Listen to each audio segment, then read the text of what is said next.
All right. Well, thank you everybody for coming. And now I do appreciate that there are people raising their hands, and unfortunately, I can't see you raising your hands. Liz is disabling the chat, so hopefully anybody that is raising their hands and we haven't resolved it can put their comments into the chat. But on that note, we are delighted to welcome you all to hear from Dr. James O'Donnell and to introduce you to the findings of the Mapping Social Cohesion Survey for 2025. Although it was officially launched last week at our Social Cohesion Summit, there was no time for any questions. So today we're going to provide you with a reminder of the presentation and then allow plenty of time for questions. Firstly, I would like to respectfully acknowledge the traditional custodians of the lands on which we are all meeting. For me, I'm coming from the lands of the peoples of the Eastern Kulin Nation and pay our respects to their elders past and present and any who may be joining us today. Please feel free to acknowledge the custodians of your lands in the chat if you wish. Now, many of you will be familiar with Dr. O'Donnell, but I'm thrilled to introduce you to him now. Due to the timing of the summit, the report was delivered earlier this year, so there is still time to do lots of analysis, but we hope that we will be able to answer as many of the questions that you may have. Also, given the number of people that are attending this session, we're asking you to please submit your questions via the chat, and I will endeavour to get to as many as possible. So, James, I hand it over to you. Thanks, Anthea. Great to be with you. I'm coming to you from the lands of the Ngunnawal and Ngambri peoples in Canberra on the campus of the Australian National University. I'm just going to share my slides with you. They're coming up okay, Anthea? Yes, absolutely.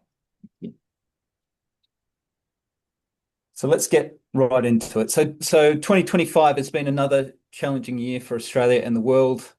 Armed conflicts continue, including in Ukraine and Gaza, hopefully coming to an end, but already with major global repercussions and ramifications, including horrifying anti-Semitic violence and Islamophobia.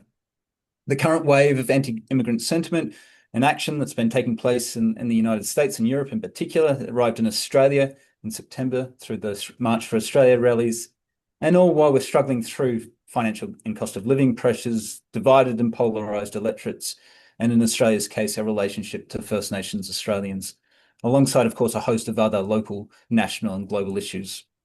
And all while all of which place pressure on our social bonds and the glue that hold us together as communities and societies.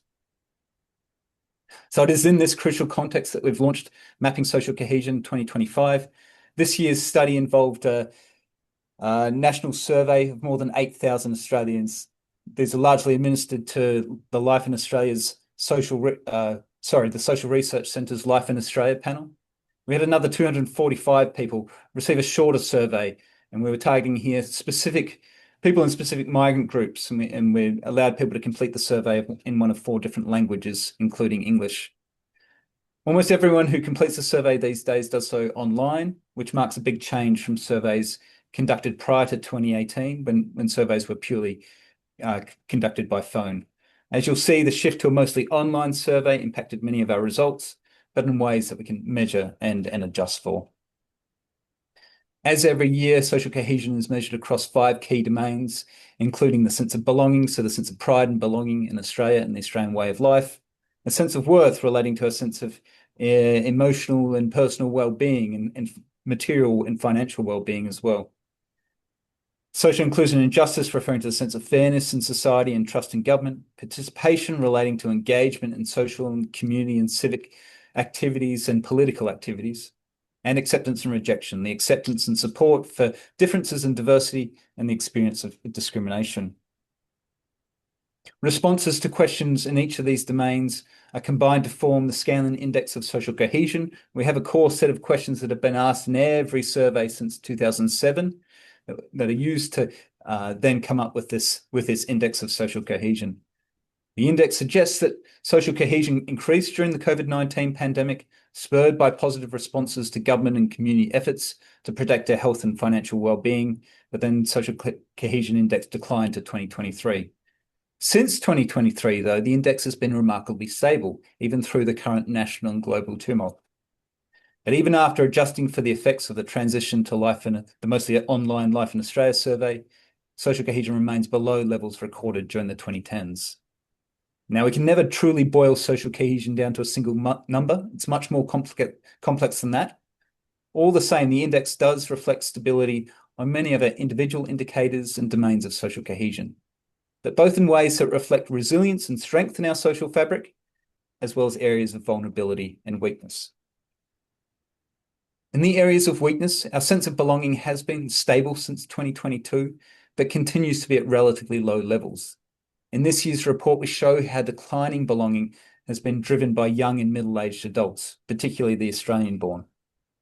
So in the early 2010s, we estimate that 64% of Australian-born millennials had a great sense of belonging in Australia. Today, that's just 34%, a 30 percentage point decline. For Gen X, the proportion has declined from 77% to 53%, a 24-point decline. Belonging today is weaker still for Gen Z, with only 34% of the Australian-born and 24% of overseas-born Australians saying they have a great sense of belonging in Australia. Now, part of the shift seems to reflect normal social and cultural change, including in our sense of patriotism and how we identify as national and global citizens. However, the changes can be seen not just between generations, between older and younger generations, but within generations. So millennials and Gen Z 15 years ago, more likely to say they had belonging now. They're declining belonging within generations. And we can also see that social isolation is strongly related to age differences in the sense of belonging. And social isolation is much more common among young and middle-aged adults. So around 60% of millennials and Gen Z say they have felt isolated from others some of the time or often in the last 12 months. And then when they feel socially isolated, they're much less likely to have a sense of belonging in Australia. And then also much less likely to say they're happy and satisfied with life. So how much we see this declining sense of belonging as a real concern would depend on a matter of perspectives. But where it is potentially a signal of poor social well-being and connection, that's when it is a major concern for community and the public generally. 25, Australians are equally divided in their attitudes towards the number of immigrants coming to Australia. So like last year, about half of Australians think that immigration levels are too high and half think they're about right or too low. The proportion who believe immigration is too high spiked after the reopening of COVID-19 era international border restrictions, and today is higher than it has been recorded over the last 15 years. As we explained in last year's report, though, the spike in belief that immigration is too high followed a spike in actual immigration levels, as well as heightened economic and housing pressures. And so it doesn't necessarily reflect a spike in negativity towards people who immigrate here. So people generally are able to distinguish their views on the number of people coming to Australia from the people themselves and their contribution to Australia over the years. But there are signs of pressure. So this year, 83% of people agree that multiculturalism has been good for Australia. Now, even amongst those who think immigration is too high, around about 71% believe multiculturalism has been good for Australia. But the overall proportion is down from 89% in 2023. 2 in 3 people, 67%, think that accepting immigrants from many different countries makes Australia stronger, down from 78% 2 years ago. 81% agree that immigration is generally good for the economy, down from 86%. 78% agree that immigrants improve Australian society by bringing new ideas and cultures, down from 85%. So declining support for immigration and diversity on all these indicators.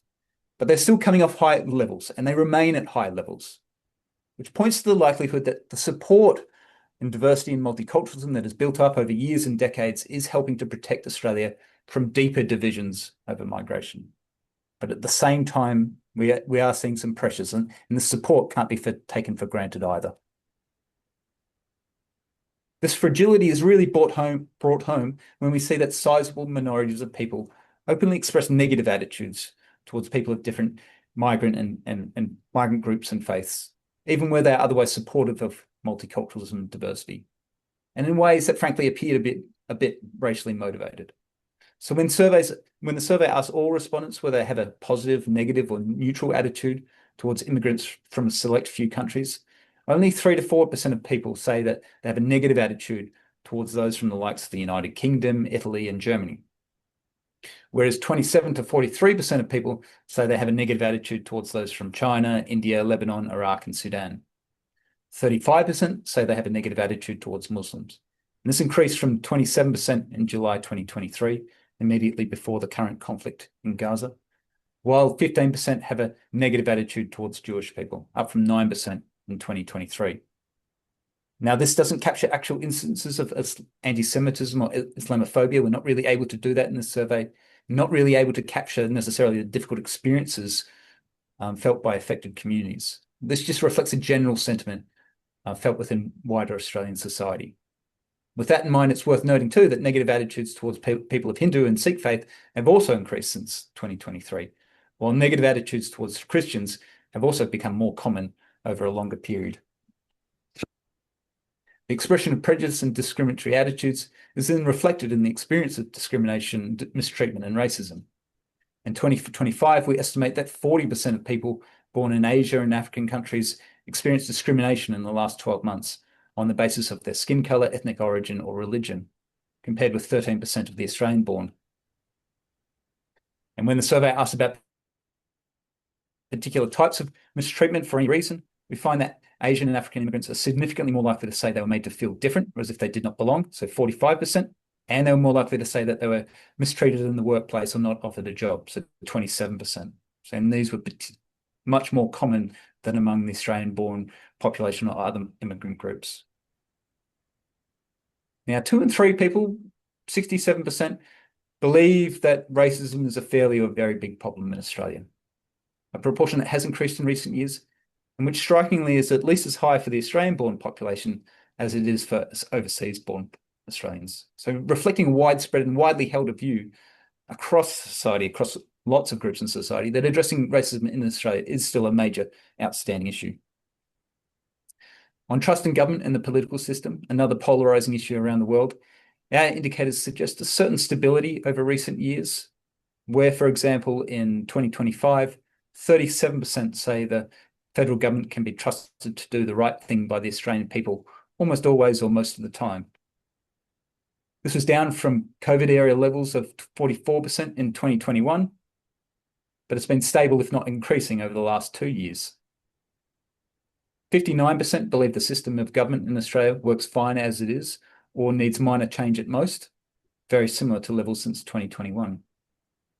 And 64% believe that Australian elections are fair all or most of the time. Again, very similar to levels of recent years. But this apparent stability is masking some quite sharp partisan shifts in attitudes. So in 2021, 31% of Labor voters said that then coalition government could be trusted almost always or most of the time. This almost doubled to 58% in 2025 after the election and re-election of the current Labor government. Over the same period, trust among Labor voters, trust in the political system among Labor voters went from 57% to 75%, while trust in elections went from 63% to 78%. As you might have guessed, trust went in the opposite direction among coalition voters. Trust in government went from 72% in 2021 under the Morrison coalition government during COVID to 29% under the current Labor government. Trust in the system among coalition voters went from 80% to 55%, and trust in elections went from 77% to 56%. Now, in a vibrant democracy, it's no great surprise or even cause for concern that people don't necessarily trust the government they didn't vote for.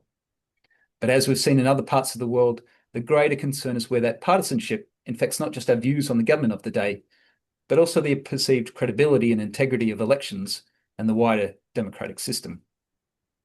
Now, these are just sentiments expressed on a survey. They don't translate to action. So this is not a cause for alarm, but it's also a warning against complacency.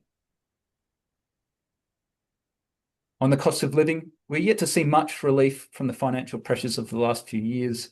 Inflation and interest rates are declining and household incomes showing some signs of increase. And yet we still have about 12% of people saying they're poor or struggling to pay bills on the survey. Another 28% say they're just getting along. 22% say they sometimes went without medicines or healthcare in the last 12 months due to a lack of money. 13% went without meals, some of the time or often, and 13% couldn't pay the rent or mortgage on time. All of these are still at similar levels to those recorded since 2023. Financial difficulties remain particularly common among renters and single-parent families and are affecting people particularly at young and middle-aged ages.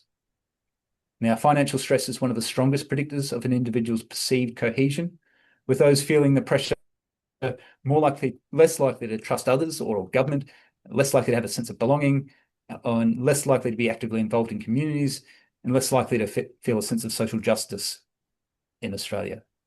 And after 3 years, cost of living pressures have accumulated for many households. And this persistence of financial struggles is potentially having a compounding effect on social cohesion. We find that people who have reported they're getting along at best in each of the last 3 surveys since 2023 are significantly less likely to say they've been happy, to trust government, and to report high levels of neighbourhood cohesion than either people who are financially comfortable or those who are just getting along for the first time in 2025. So that financial stress accumulating over the recent years for some households, and then potentially a compounding effect on their sense of cohesion and well-being in society. And yet, in spite of these big social and economic challenges, most of our indicators of social cohesion have been pretty stable. Now, overall index pretty stable, reflecting both the continuation of longer-term challenges, of course, but also a certain resilience in our personal and social well-being and continuing connections and bonds within local communities. In terms of our neighbourhood connections, for example, 82% of people continue to agree that people in their local area are willing to help their neighbours. 80% agree that neighbours from different national or ethnic backgrounds get along well together. 79% agree that they belong in their neighbourhood. 64% agree their neighbourhood has a strong sense of community. 57% agree that they have a say on important issues in their local area.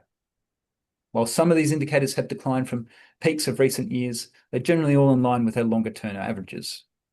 And we find that among people who live in cohesive neighbourhoods, their perceived sense of national cohesion has been significantly more resilient during the tumult of the last 12 to 24 months than those living in less cohesive neighbourhoods.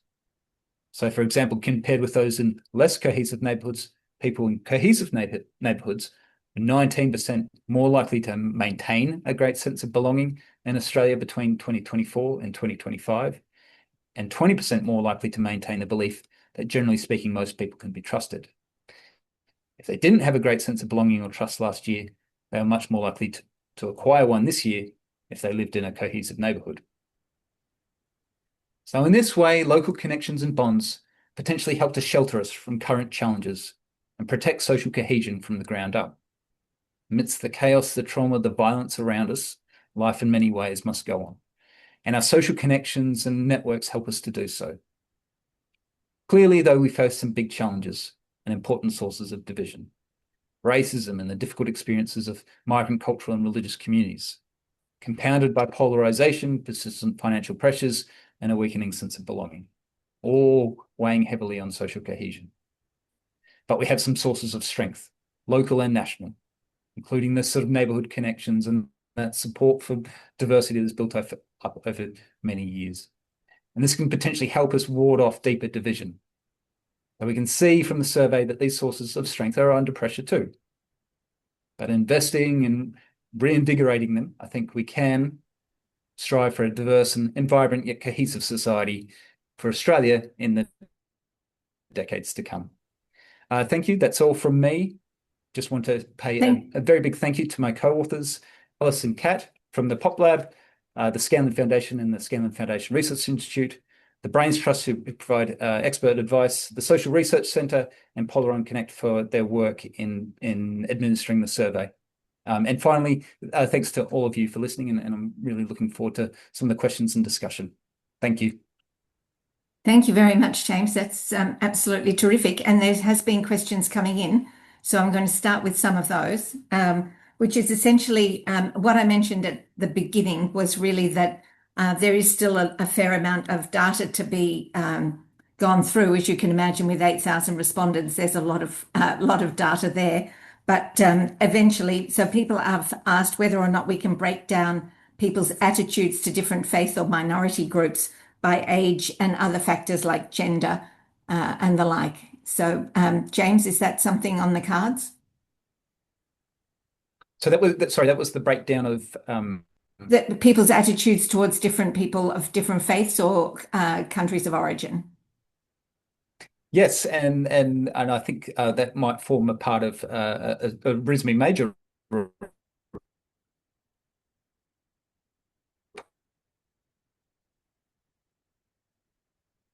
that we're sort of taking up again, general integration and the release date for that. But that's certainly something that we'll hopefully be doing more of.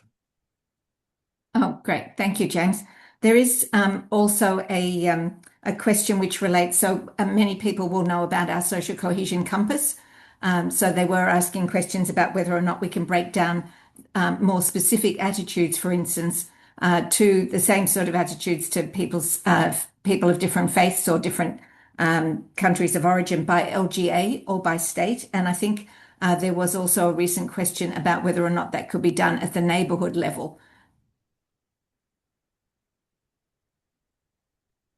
So it is challenging, sort of going down to particularly low levels. But as Anthea mentioned, with the social cohesion compass, there's at least some data that will be produced by LGA, and it's already up, as I understand, for previous years. I think the 2025 data is still to come, but will be up in the social cohesion compass. But again, so there is some more work digging deeper and looking at some of the area level drivers of some of these attitudes.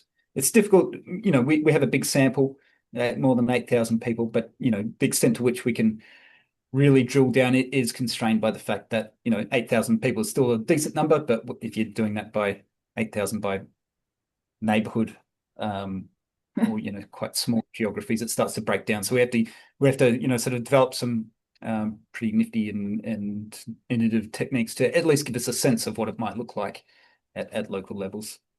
There was also a question, James, regarding whether or not you could separate the views of people from different minority communities to sort of the broader population or compare the two. Have you had a chance to have a look at that by any chance? So we can.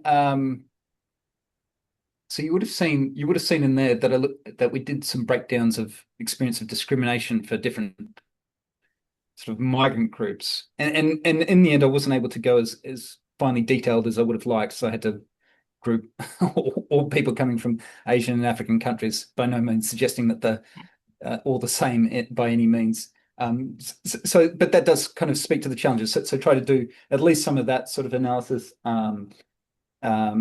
Probably, hopefully, over the coming months. I sort of had to sort of make a little bit of a compromise in the short amount of time, so that was the compromise. But I think we can come up with at least some more detailed estimates by, I guess, more specific groups. But we do have to sort of aggregate it across groups to give us some reliable estimates that are based on a good number of respondents in each of these groups that we want to report on, and then making sure also that those people are sort of representative of the sort of larger sort of population across Australia. Yeah. So, James, just to reassure everybody that's listening, that this recording will actually be available on YouTube. So the slides will be a part of that recording on YouTube. You'll be able to have a look at that on our site on YouTube. There was also some questions to do with your presentation doesn't necessarily include the breakdown of the trends or changes by the various domains. I think you might have mentioned belonging at the beginning, but in actual fact, the other domains, is there any way of accessing those, or is that likely to come out at a later date? I think certainly likely to come out. We just have to do a little bit more work on some of the domains that to make sure that we're able to report a really robust estimates and make sure that they're consistent over time. But yes, we saw mostly stability across the domains. So there's stability in belonging, but as I said, sort of at reasonably low historical levels. That sort of sense of worth domain was pretty stable. Sort of happiness was pretty stable. Financial well-being was reasonably stable. Social inclusion and justice probably need to do a little bit more work around to see what's happening there. Participation was a bit impacted by the federal election this year, and people remembering that they did indeed vote because it was quite recent. And that acceptance domain did come down a little bit. But again, we just have to do a little bit more work to make sure we're giving the best possible estimates of how this has been changing. James, I know that you're very well versed in this whole area. Do you know whether or not there is any tracking of attitudes to different faiths or different communities globally? So whether or not that's done in Canada or the US or Europe? There's certainly some. I haven't seen it anywhere tracked in such a sort of systematic way, and that's obviously not kudos to me. That's the contribution of the foundation and the institute, Andrew Marcus and Monash University over many years in setting up this study. There is a reasonable amount of research that's been done that's out there across North America and Europe in particular around attitudes towards particular groups like. Big one would be sort of attitudes towards people of Muslim faith in particular, but also different migrant groups.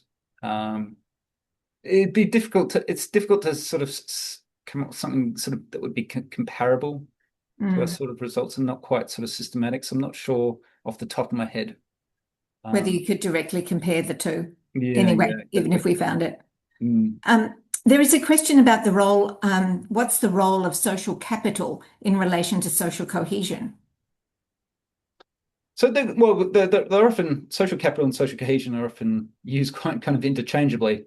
And there's not necessarily great consensus on how they're different. I kind of see them as different in important ways. I kind of see social capital as, providing some of the building blocks for social cohesion. So social capital, I think, is widely acknowledged and lots of research is concerned with, often an individual's sense of trust, their participation, their engagement in communities and their societies, which then in the aggregate helps to shape our overall social cohesion. So social cohesion being very much a sort of an aggregate, collective, society-wide sort of measure of how connected and cohesive we are.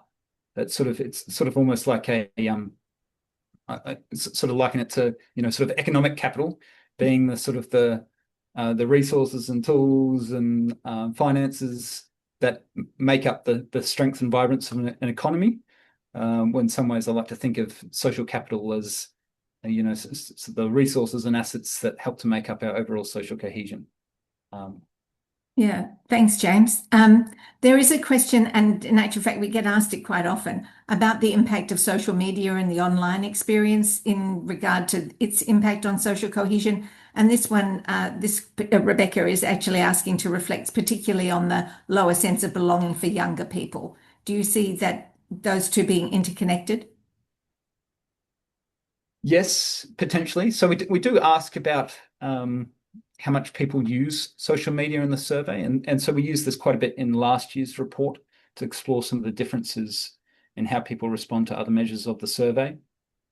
We found some sort of paradoxical results. Well, not paradoxical results necessarily. I think they were explainable, but sort of things like, we were looking at sort of use of social media by whether people describe themselves as left-wing or right-wing, and whether the social media users were sort of more polarized in their attitudes towards things like migration and the like than people that don't use social media much.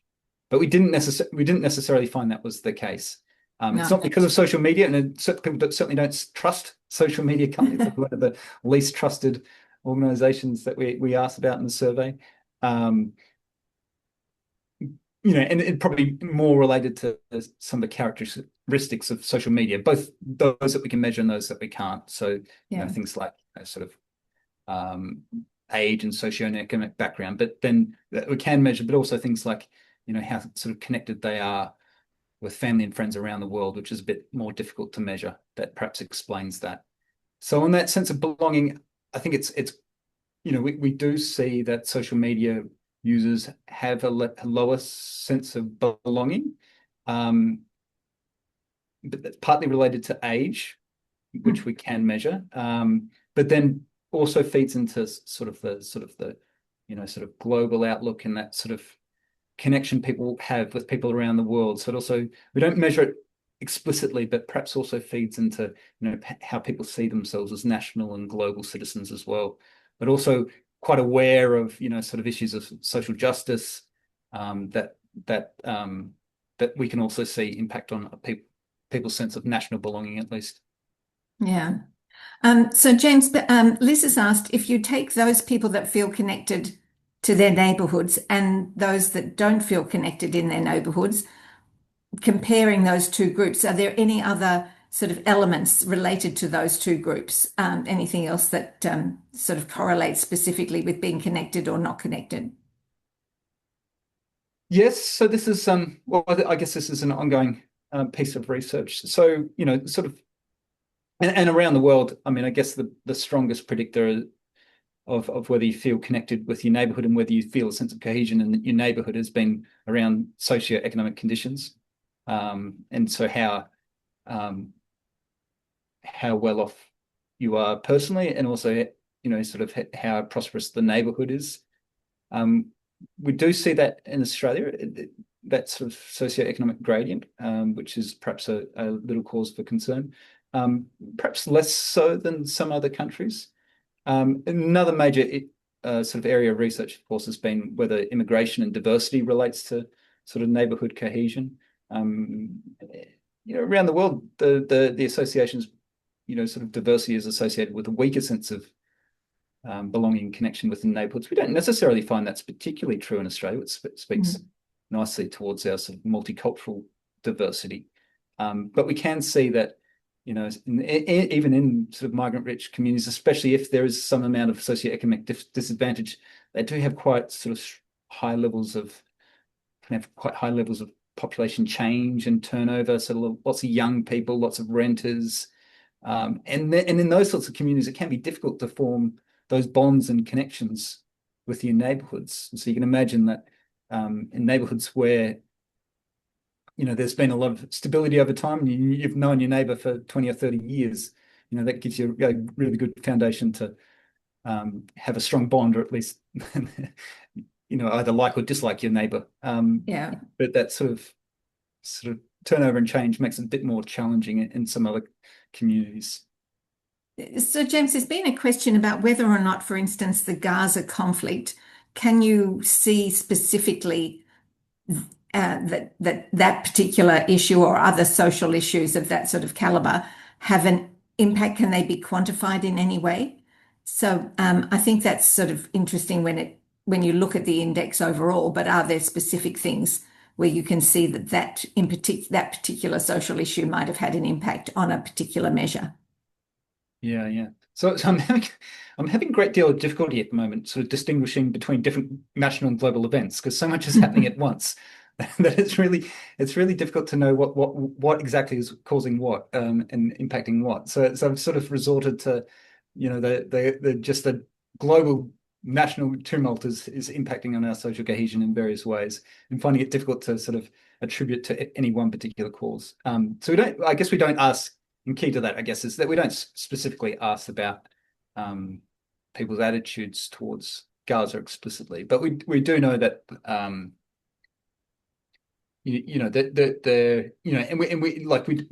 don't generally have enough respondents in sort of the communities most affected by the conflict. So, for example, in Australia's Jewish community or Muslim community, so we don't really have enough people in those groups to really speak to their difficult experiences.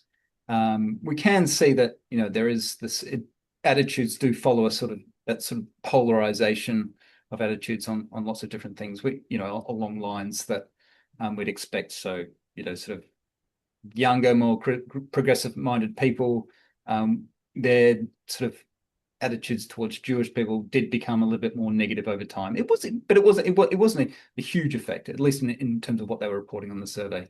And then for the older, more conservative people, we were seeing an increase in negative attitudes towards Muslims on either side of the crisis. So there's those sorts of things that we can pick up on.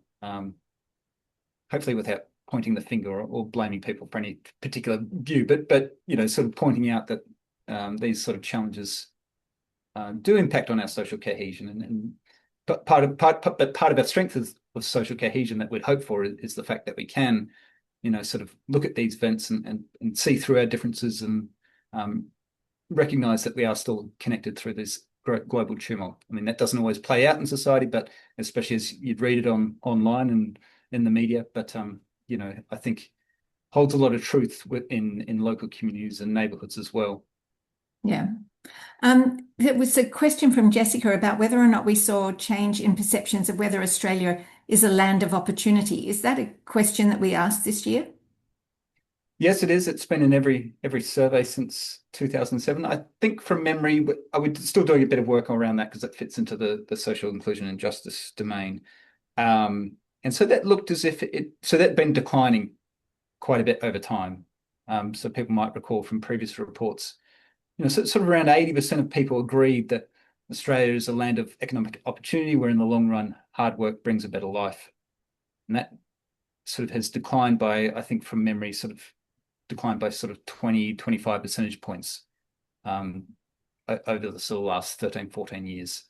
I think it had at least been stable this year, but as I say, we'll do a bit more work on that. So it's sort of one of those areas, a bit like belonging, where we've had a little bit of stability recently, but it's at kind of lower levels historically. And like belonging, particularly driven by young people and their sort of heightened perception and awareness of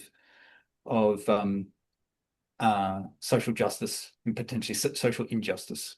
And the two are related. So the people that are, sort of reporting a declining sense of belonging are also reporting a declining sense of social justice on that measure too.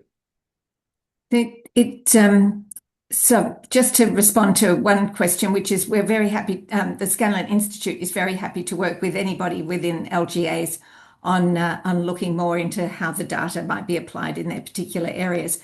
But one of the questions, James, is to do with whether or not, so we ask people, or at least measure the impact of being in a socially cohesive neighbourhood. And this question really asks whether or not we can identify the key elements that we measure when we talk about socially cohesive neighbourhoods. But I suspect that, like a number of things that we have in the survey, we leave it up to the individual to interpret that for themselves, or is there other elements that we add into that? So there are various ways that we can sort of cut and slice the data. So it's mostly in the perceptions of respondents, however they choose to see their neighbourhood and sort of their belonging, but also I guess more I don't know, I guess the extent to which people sort of help each other and get along well together. I mean, that sort of crosses both a sort of subjective sentiment and then sort of a more kind of reflection on actual neighborhood characteristics and that then shapes their sense of belonging in a community. It's similarly, we ask about whether people feel safe in their neighborhoods. So that sort of sense of safety we can also see as a strong predictor of whether people feel connected in a sense of belonging in their neighborhood.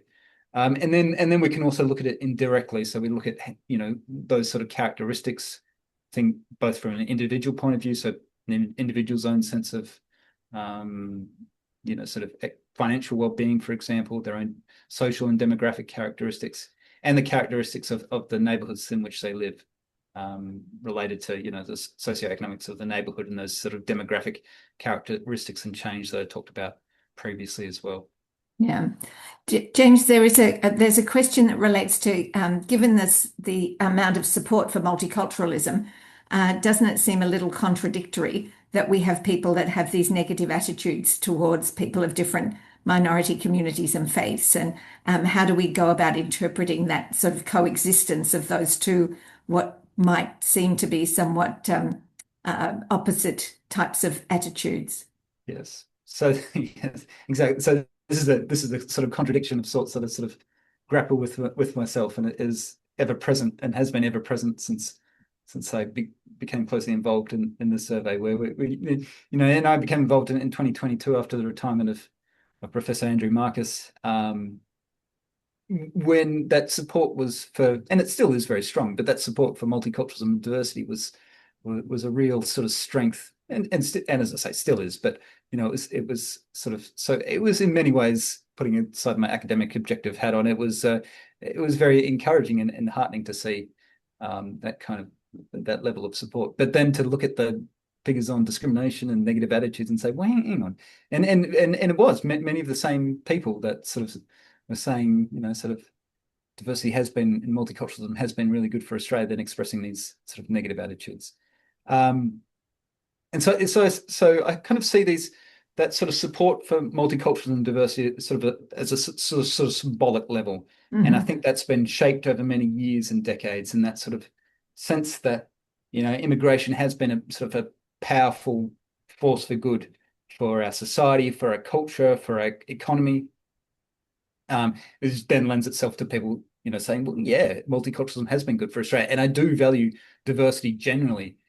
But then, of course, we have this sort of negative stereotyping, targeting of communities that goes on towards particular communities, that then also gets reflected in people's thinking as well.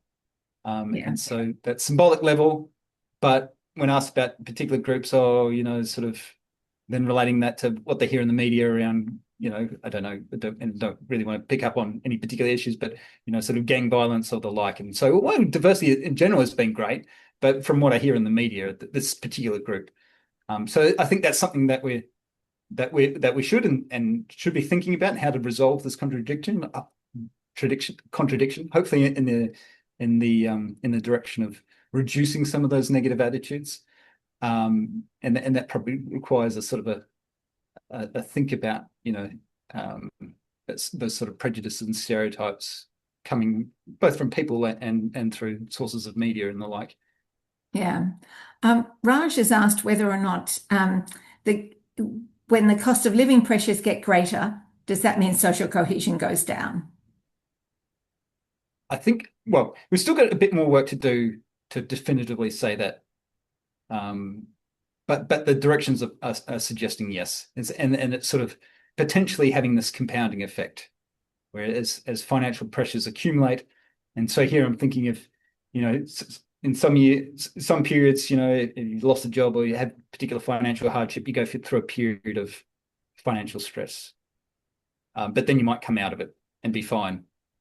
But when it accumulates, this is one of the things I was bringing out in the presentation in the report, when it accumulates, it potentially then has a sort of compounding effect on social cohesion. We've got a little bit more work to do to sort of demonstrate that one causes the other. But when we can see that among those people who have been in some degree of financial stress or hardship for a few years now, they are both less trusting and connected to Australia and their local communities, that either people that are financially comfortable or those who might be just cycling through periods of financial stability and hardship. Yeah. James, there have been comments about whether or not I guess within the report, in actual fact, or the survey, whether or not that informs particular recommendations that are made to government. But I think it's important to say that what we do is present the data, and what the data shows. We have conversations with people within government so we can help them to understand it and interpret it. But we, as a report, aren't necessarily making recommendations to government. I think that's very well put, and nicely sums up my sentiments, and hopefully opens up a discussion, not just with government, but across the community, about what we can do and what we could do to strengthen our social cohesion, reinvest in some of these sources of strength we have and address some of the weaknesses. But I don't have all the answers, and Anthea, you have a lot of good answers and a lot of great ideas, and the institute does as well, and the foundation. But it's in my mind, it's a question for all of us, isn't it? In a conversation that we should all be having and talking about and thinking about. Have we identified any significant relationship between faith and social cohesion? So I'm assuming that that's people who do have a strong belief in a faith. Does that have a beneficial effect on social cohesion? Well, this was a topic of one of the institute's insight Essays. pieces recently. Yeah. So do go and check out the institute's website and look for the insight piece on religion and social cohesion.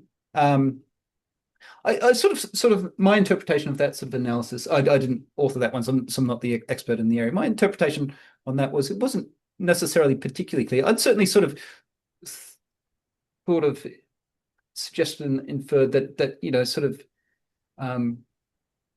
belonging to a faith was supportive in the sense of you know providing a social network, a social support, a sense of what's the word I'm looking for? Sort of value and purpose in life that then would be supportive of social cohesion. But I think John, the author of that insight piece, perhaps it suggests there's a little bit more nuance in that. So encourage you to check that out rather than rely on my uninformed opinions. And all of these things are on our website, scanloninstitute.org.au. There's another question from Jessica. She asks, have you analysed a longer time series for satisfaction with the system of government by voting party to see if movements in the past few years, so are Labor voters happier, Liberal voters less happy, are they any different to the past? So do the various groups move up and down over time? Yes. And it is really interesting. It was a couple of years ago that I did it. I think I had it in one of the Mapping Social Cohesion reports, perhaps 2022 or 2023. And it was really interesting how they shifted over that longer time period. And it's sort of been this ongoing trend, right? That you know, trust in government changes depending on who we voted for, and you know, sort of the trust in the political system as well.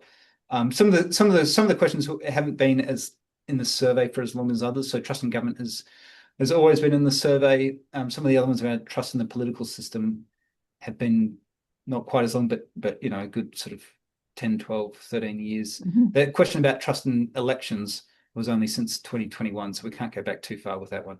But you know, sort of that finding that I showed about sort of partisan shifts in trust. I mean, that's not it's not necessarily a new thing. And so that was part of the reasoning in sort of concluding that, you know, it's not necessarily a cause for alarm. It doesn't mean we're going to storm the Capitol tomorrow, because, you know, the sort of government of the day is not the one we voted for. It is a sort of a long-running trend, and it doesn't necessarily lead us to, you know, sort of acting out on that. But I guess it's always something that I think we should be sort of look out for and mindful of. But you know, it's a good question. It'd be something that I'd like to revisit, those sort of longer term trends and on those questions. James, what about issues to do with the trends to do with gender? Are you seeing much in the way of differences between men and women? So we did some work on it. We didn't have an opportunity. We wanted to this year, but we didn't have an opportunity by the end of it this year.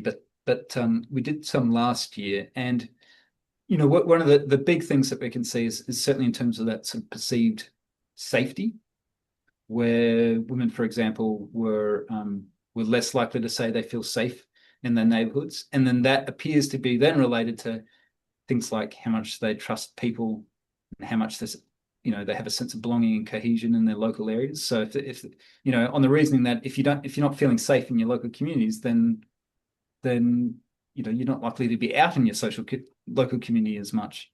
And so there was some effects. On some of those big sort of other national ones, we don't see so many differences. And now we don't have a large enough sample to go beyond sort of old-fashioned gender binaries as much as we'd like to go beyond them. So it's been very much sort of just men and women. But there's certainly more that we can and would like to do in that space. But I guess, you know, sort of some of the differences in some cases, lots of cases are surprising, not as large as we perhaps thought they'd be, but certainly in terms of that sort of safety and then the potential ramifications of safety. Yeah. The other thing that I want to quickly mention is around single parent families, which we know are mostly female headed, and they are particularly likely to experience financial stress, financial hardship, and more likely to experience socialization, and then that also then impacts their belonging. And so that sort of intersection between household and gender is an important one to really sort of unravel the relationship between gender and social cohesion. There's also a distinct difference, isn't there, about people's level of concern about safety. So between women and men, that whether or not they feel comfortable going out at night, or whether or not they feel safe at home even during the day. So that's the case, isn't it, James? Yes, that's exactly right. Yeah. Yeah. There's somebody, so Samantha has also noticed the growing negative attitudes to Christianity, even though, we talk a lot about negative attitudes towards people of the Jewish faith or people of the Muslim faith.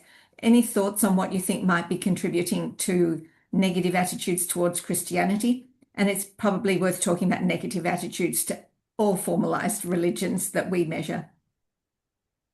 Yes, and so it's sort of particularly driven by sort of the younger, more people of more progressive viewpoints. So a little bit of a sort of a little bit of a progressive reaction against, I guess, the perceived conservatism of organized religion a little bit. Anthea, I know you spoke very eloquently on this point in the past, particularly last year. And where we see that, particularly that sort of attitudes towards organized religion, particularly among young people, is in those attitudes to Christianity, and how those negative attitudes have sort of generally increased steadily, not markedly, but steadily over sort of a 5-10 year period. Yeah, I think it is very much a testament to the fact that Australians as a whole see themselves as living in a secular society.